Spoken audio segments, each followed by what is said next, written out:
Dear student, आज हम उर्दू की क्लास में मौजूद नावल के ऊपर जानकारी हासिल कराना चाह रहे हैं। नावल क्या है, नावल का फ़न क्या है और नावल के अज्जाए तरकीबी पर हम जानकारी देना चाहेंगे। नावल इताली ज़बान के लफ्ज़ नाविला से बना है, जिसके मानी है नया। ये नाम इसलिए रखा गया है क्योंकि ये अदब में एक नई सिन्फ थी। नावल एक ऐसा नसरी किस्सा है जिसमें हमारी हकीकी ज़िंदगी का अक्स नज़र आता है। गोया नावल ज़िंदगी की तस्वीर कसी का फ़न है। उर्दू में नावल अंग्रेज़ी अदब से आया। हमारे अहले कलम ने अंग्रेज़ी नावल देखे और पसंद किए तो दास्तान को अलविदा कह दिया और नावल को अपना लिया।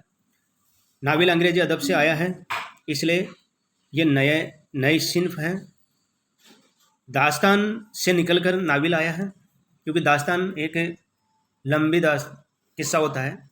इंसान के पास में धीरे धीरे वक्त की कमी होने लगी और इसी तरह नावल वजूद में आया। आगे देखते हैं कि नावल के अज्जाए तरकीबी यानी कितने हैं। पहला है किस्सा।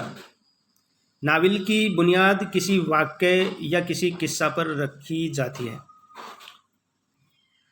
किस्सा होना ज़रूरी है। दूसरा प्लाट। नावल में एक के बाद एक वाक़यात पेश आते हैं जिन्हें नावल निगार सलीके के साथ एक लड़ी में पिरोता है, यानी तरतीब के साथ पेश करता है।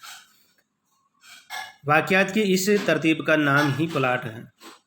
अगर वाक़यात की तरतीब बेऐब है, यानी एक के बाद जब दूसरा वाक़या पेश किया जाए तो ये खिलाफ अकल न हो, बल्कि अकल तस्लीम कर ले कि हाँ बेशक ऐसा ही हुआ होगा, तो ऐसे प्लाट को मंतखी प्लाट कहते हैं। इसे मरबूत या घुटा हुआ प्लाट भी कहते हैं। प्लाट में जब एक ही किस्सा पेश किया जाए तो उसे सादा प्लाट कहते हैं, मगर जब दो या दो से ज़्यादा किस्से एक साथ चलते हैं तो उसे मरकूब प्लाट कहते हैं। मराबजान अदा में दो किस्से एक साथ चलते हैं, एक अमीरन का, दूसरा रामदई का। तीसरा जो अज़ाई तरकीबी है वो आता है अहम, जो है किरदार निगारी। नावल में मसलसल वाक़यात पेश आते हैं। यह वाक़यात जिन अफराद के ज़रिया नावल में पेश किए जाते हैं वो किरदार कहलाते हैं। किरदारों की पेशकश किरदार निगारी कहलाते हैं। किरदार हकीकी होने चाहिए। किरदार दो तरह के होते हैं। एक तो वो पेचीदा यानी गैर जामिद किरदार यानी राउंड करैक्टर, जो किरदार जीते जागते हैं और ज़िंदगी के मुख्तलिफ पहलुओं को पेश करते हैं और हालात व वाक़यात उनकी शख्सियत में तग़य्युर पैदा करते हैं, पेचीदा किरदार कहलाते हैं। दूसरा जो है सपाट किरदार यानी फ्लैट कैरेक्टर, जो किरदार नावल में ज़िंदगी का सिर्फ एक ही रुख पेश करते हैं। मसलन अच्छे हैं तो अच्छे और बुरे हैं तो बुरे ही रहते हैं, यानी हालात और माहौल के साथ तब्दील नहीं होते, सपाट किरदार कहलाते हैं। चौथा जो अज़ाई तरकीब है, किरदार को जानने और समझ मकालमा निगारी। चौथा जो जुज़ है नावल का वो मकालमा निगारी। किरदार को जानने और समझने का सबसे अच्छा ज़रिया वो बातचीत है जो किरदार आपस में करते हैं। ये गुफ्तगू मकालमा कहलाती है।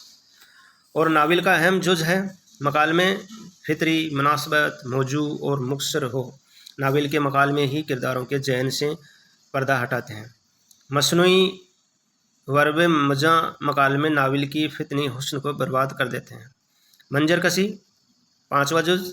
कामयाब मंजर कसी नावल को दिलकश और मुतासिर बना देती है। मंजर कसी से मुराद है कि नावल निगार नावल में किसी जगह या मकाम का जिक्र करे तो उसकी ऐसी तस्वीर खींच दे कि पढ़ने वाले को यह महसूस हो कि वो खुद जाए वारदात पर मौजूद है और सब कुछ अपनी आंखों से देख रहा है।